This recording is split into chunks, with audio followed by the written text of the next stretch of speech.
Bonjour et bienvenue dans notre programme Glorieuse Destinée. Dieu soit loué pour cette merveilleuse opportunité qu'il nous offre de nous réunir autour de la Bible, autour de la parole de Dieu. Jésus a souligné clairement que ses disciples, ce sont ceux qui obéissent à sa parole. Et en réalisant cette émission, nous désirons fortifier votre foi et vous offrir des ressources spirituelles. Dieu a pour chacun d'entre nous une glorieuse destinée, nous en sommes tellement conscients. D'ailleurs, aujourd'hui, j'aimerais vous parler de ce sujet que j'ai intitulé « Un Dieu, une destinée ». Et pour vivre ce merveilleux dessein, il nous faut développer une relation profonde, une relation intime avec Dieu. Allez, je vous propose de prier et de remettre immédiatement ces moments entre les mains du Seigneur. Oui, un Dieu et une destinée, un Dieu si grand, un Dieu si puissant, un Dieu qui n'a pas simplement créé l'univers, mais qui a créé les êtres humains aussi, et qui a un plan pour nos vies, qui a une destinée pour nos vies. Nous te louons, Seigneur, pour le ministère de ta parole, pour l'œuvre du Saint-Esprit, pour les choses que tu as préparées d'avance pour ceux qui t'aiment. Je te prie de nous les révéler, afin que nous puissions nous réjouir, nous épanouir, à accomplir ton œuvre et à te servir avec la joie, avec la joie. Amen, c'est important de servir Dieu avec la joie et la conviction que Dieu nous aime et qu'il est un Père. Dans 1 Jean chapitre 3, verset 1er, « Voyez quel amour le Père nous a témoigné pour que nous soyons appelés enfants de Dieu.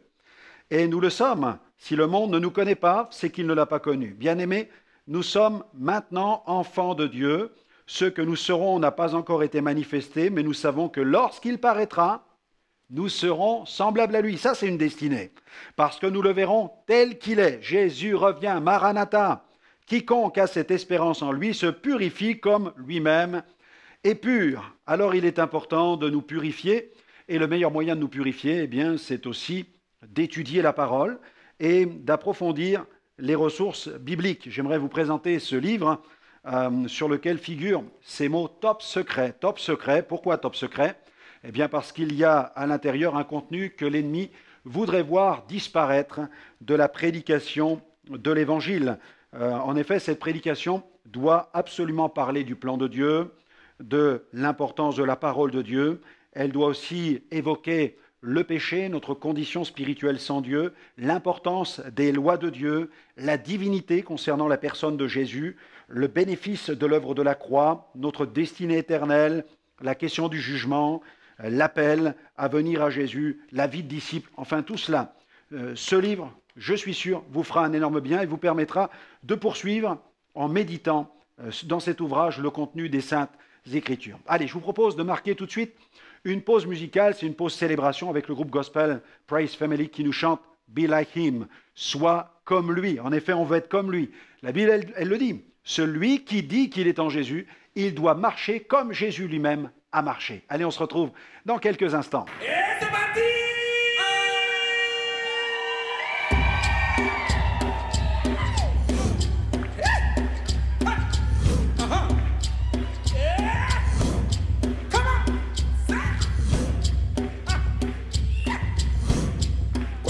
Quase kwa ponankala inanso banana ye quase kwa ponankala inanso banana ye quase kwa ponankala inanso banana ye inanso banana ye inanso banana ye inanso banana ye inanso banana ye quase kwa ponankala inanso banana kwa ponankala dina so banana ye dina so banana ye dina so banana ye dina so banana ye dina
êtes là encore?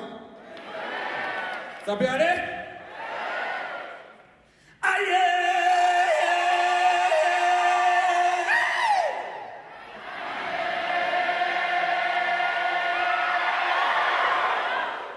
Voilà. Encore une fois?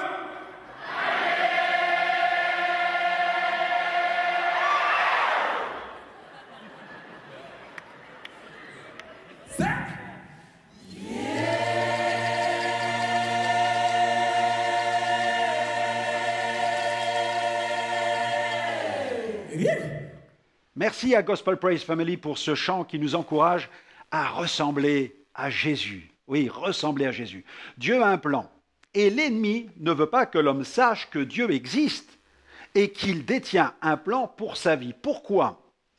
Eh bien, si l'on déclare que Dieu existe, l'homme va commencer à le chercher, tout simplement. Et l'ennemi veut tenir les hommes à distance de la vérité, car il veut qu'ils passent à côté de leur glorieuse destinée. Il sait que si quelqu'un écoute la vérité, il saura que Dieu existe, il se mettra alors à le chercher et découvrira le plan que Dieu a préparé pour sa vie. Et l'ennemi n'a pas du tout intérêt à cela. L'évangile qui proclame la réalité d'un Dieu tout-puissant produit chez les auditeurs la soif, l'envie, le désir de connaître Dieu personnellement. Veillons dans notre annonce de l'évangile à ne jamais limiter Dieu. Ne le réduisons pas, ne l'enfermons pas dans une petite boîte. Si notre présentation de l'évangile est réductrice, pas de problème, l'ennemi nous laissera tranquilles. Nous ne le dérangerons pas. Mais le monde, quant à lui, ne sera pas interpellé. Et les âmes ne seront pas sauvées. Et nous devrons rendre des comptes à Dieu pour notre médiocrité spirituelle. La suffisance sert toujours la cause de l'ennemi. Le chrétien doit chercher Dieu toute sa vie. Les richesses de Dieu sont inépuisables. Nul ne peut se réfugier derrière 10 années, voire même 20 années de conversion en disant « Cela fait déjà tant d'années que je connais Dieu, je connais tout de lui, je maîtrise le sujet sur le bout des doigts, j'en ai fait le tour. » Mes amis, Dieu existe et il est grand et qui peut contenir sa grandeur et sa majesté. Il y a quelques années, alors que je me rendais à la sortie de l'école pour y chercher notre fille, j'étais le témoin d'une scène qui a retenu toute mon attention et qui m'a profondément marqué.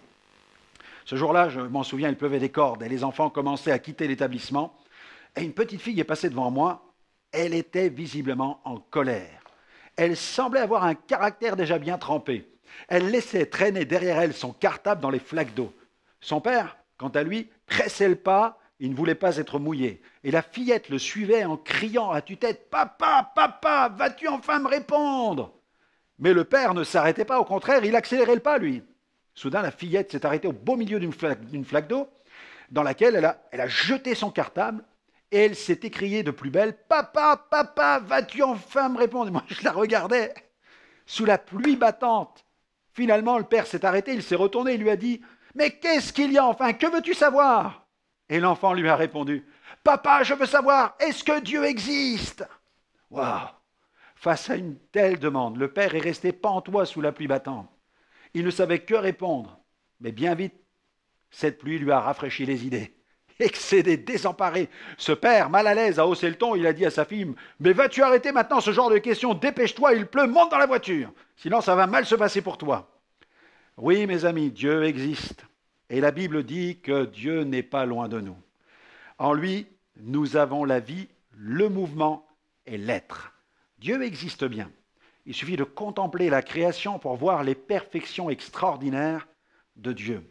Dans l'épître de Paul aux Romains, chapitre 1er, verset 20, il est écrit « En effet, les perfections invisibles de Dieu, sa puissance éternelle et sa divinité se voient comme à l'œil depuis la création du monde quand on les considère dans ses ouvrages. » Dieu existe et nous pouvons le rencontrer personnellement. Par la bouche du prophète Ésaïe, l'Éternel a déclaré, Ésaïe 65, verset 1er, « Je me suis laissé trouver par ceux qui ne me cherchaient pas. » Alors, à plus forte raison, si quelqu'un le cherche, il finira bien par le trouver, car quiconque cherche, trouve. C'est avec raison que Pierre nous adresse cet avertissement. Veillez, votre adversaire le diable rôde comme un lion rugissant cherchant qui dévorer. L'ennemi est malin, subtil et puissant. Il désire nous aveugler, nous faire douter de ce qui est écrit, nous déstabiliser. Au travers de ce livre, intitulé « Ce que le diable ne veut pas que vous sachiez », Franck Alexandre nous révèle 10 points que l'adversaire voudrait faire disparaître du message de Dieu. Découvrez-les. Revêtez-vous des armes de Dieu, résistez-lui et il fuira loin de vous.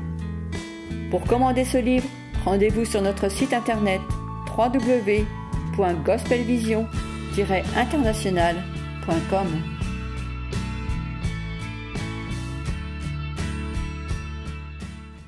En 1985, j'errais seul dans les rues de la ville de Sedan. Je ne savais pas si Dieu existait, par contre, je savais déjà que le diable existe. J'étais tourmenté par des démons. Je vivais des phénomènes étranges que l'on appelle les phénomènes de poltergeist, les déplacements d'objets, les apparitions, etc. J'ai vu plusieurs fois mon corps décoller en lévitation. J'ai expérimenté le dédoublement de personnalité et bien d'autres choses sur lesquelles je ne préfère pas m'étendre ici. Ma mère, quant à elle, était liée par un esprit de divination. Mon frère aîné passait le plus clair de son temps dans les boîtes de nuit à faire la fête. Il consommait de la drogue, de l'alcool, sans modération.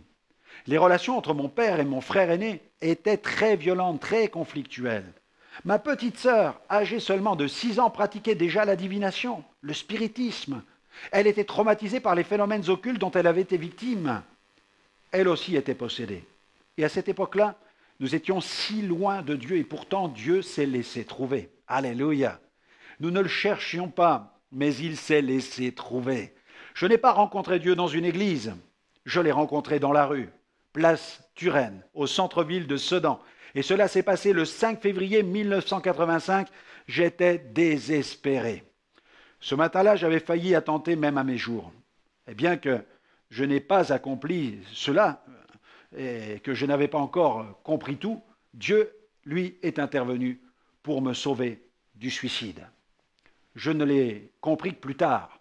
Marchant dans les rues de la ville, j'ai croisé la route d'un chrétien qui distribuait des traités concernant la foi chrétienne. Il m'a remis un traité dans lequel il était question d'un chef de gang nommé Nicky Cruz. Et cet ex-gangster s'était converti à Jésus. J'avais peine à le croire. Alors la discussion s'est engagée avec ce chrétien.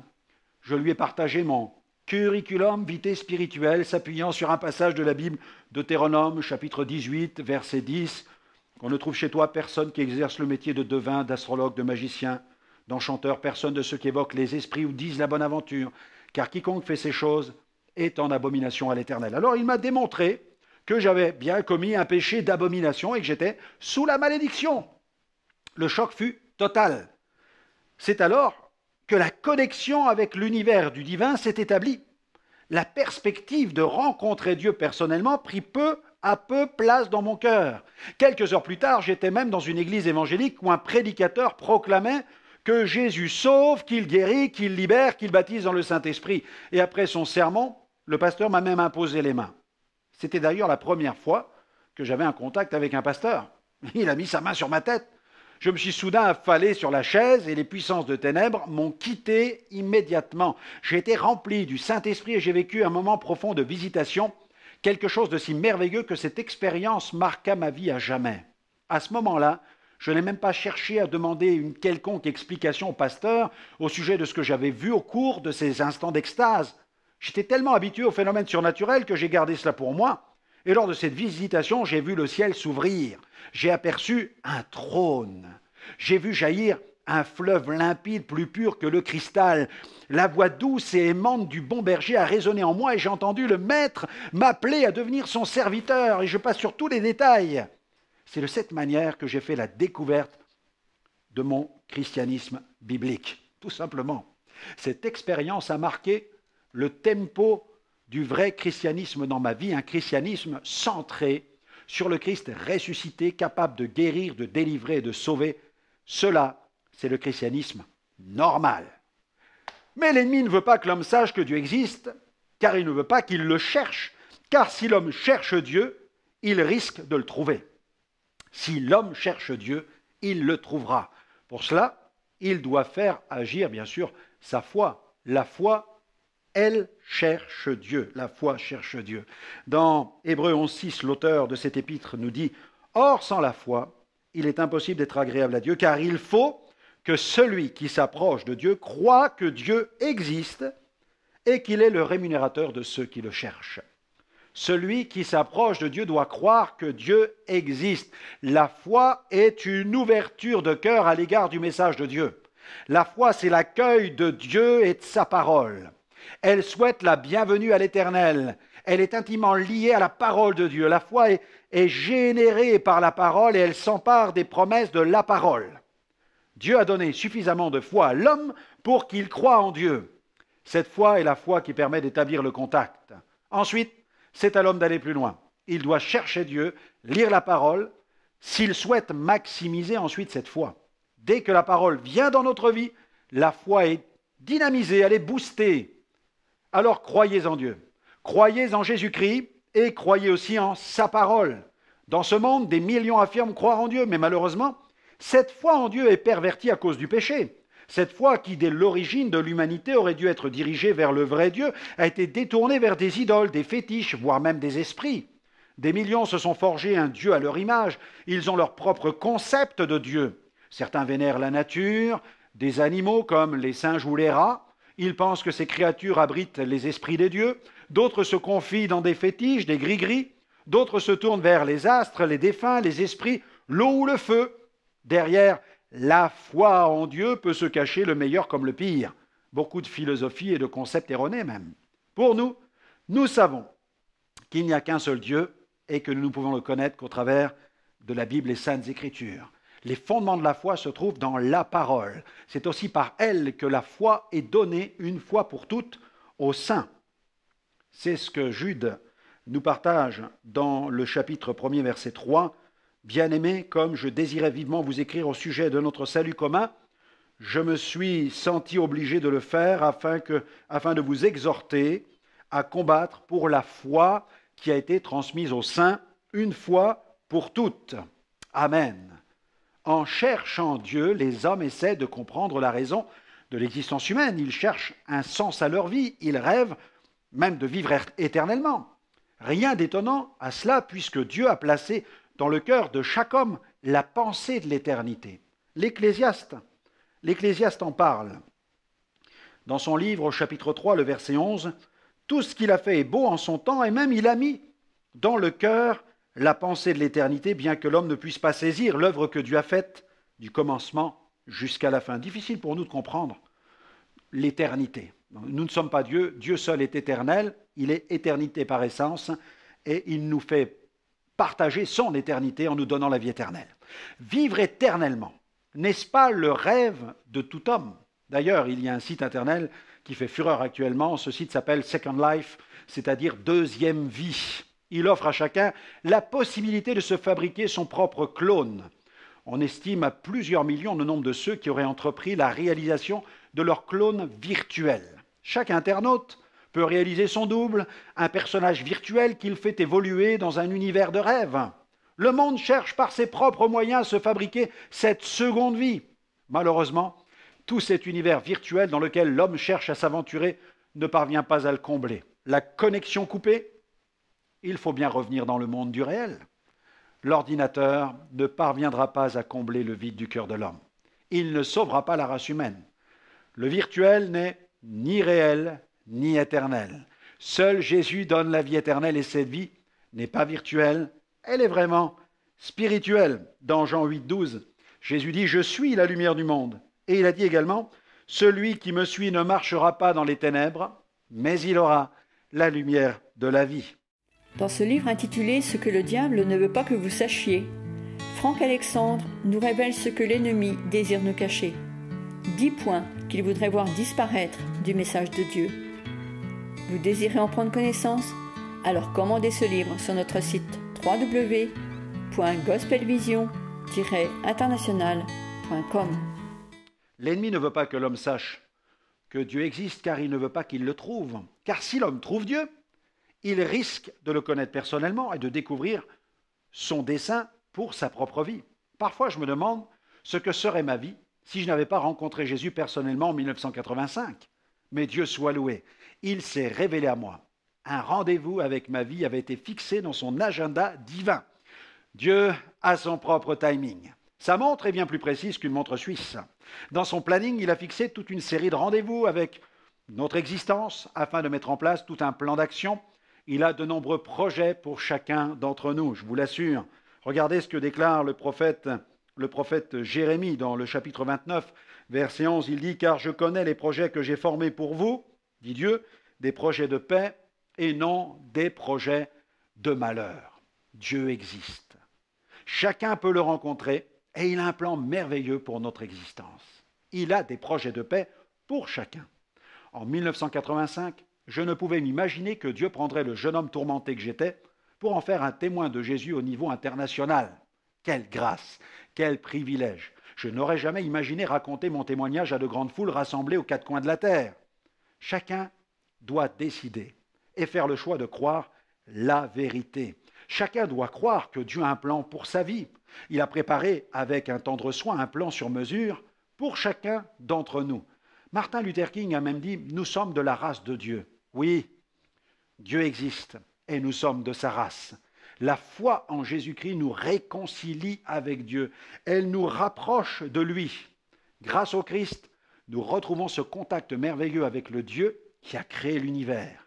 Au travers de Jésus, nous sommes instantanément en phase avec lui. L'artiste Michel-Ange a merveilleusement dépeint cette relation d'amour que Dieu désire établir avec l'homme sur la peinture de la voûte de la chapelle Sixtine au Vatican, à Rome, qui représente entre autres l'homme et Dieu. Nous pouvons voir les deux protagonistes se toucher du bout du doigt. En regardant cette œuvre, on a le sentiment qu'une forme de connexion est en train de s'établir. Quelle belle image que celle de la connexion divine avec l'humanité. Dieu la désire avec chacune de ses créatures. Établissons notre connexion avec Jésus. Elle est gratuite et immédiate. Nul ne peut la mériter. La main percée de Jésus est tendue vers nous. Elle révolutionna la vie de Thomas l'incrédule. Si nous la saisissons, elle bouleversera notre existence. Cette main tendue de Jésus a été percée pour nos péchés. De cette main coula le sang qui nous lave de toute iniquité. Jésus est vraiment le Fils de Dieu. Avez-vous besoin de découvrir le Dieu vivant et vrai dans toute sa splendeur ? Jésus vous le fera connaître. Jésus est plus que le fondateur du christianisme. Il n'est pas venu sur la terre pour fonder une organisation, fût-elle chrétienne. Il est venu fonder son Église, l'organisme divin. Jésus est le sauveur de tous, Dieu béni éternellement. Il est l'empreinte du Dieu invisible, l'image du Dieu visible. Alléluia. Il révèle Dieu, il révèle Dieu. Dans Romains 9, verset 5, il est question des patriarches, de qui est issu selon la chair le Christ, qui est au-dessus de toute chose. Regardez ce que dit le texte. Dieu béni éternellement. Alléluia. Dieu soit béni pour cela. Il rend visible le Dieu invisible.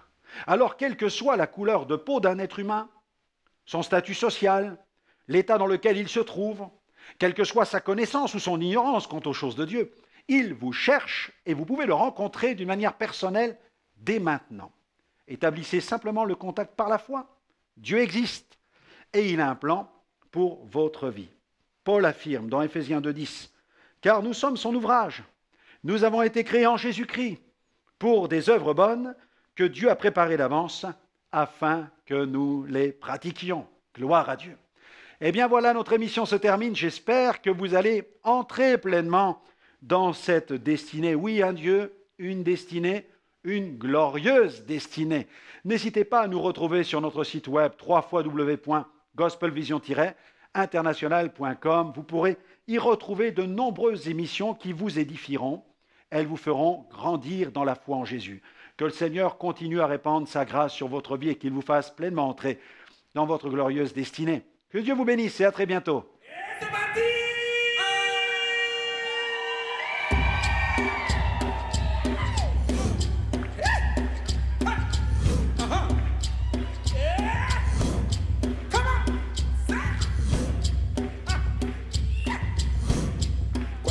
Quase kwa ponankala chinanso banana ye quase kwa ponankala chinanso banana ye quase kwa ponankala chinanso banana ye chinanso banana ye chinanso banana ye chinanso banana ye chinanso banana kwa ponakala tina sofanana ye kwaze kwa ponakala tina sofanana ye tina sofanana ye tina sofanana ye tina sofanana ye tina sofanana ye when he comes I shall be like him yeah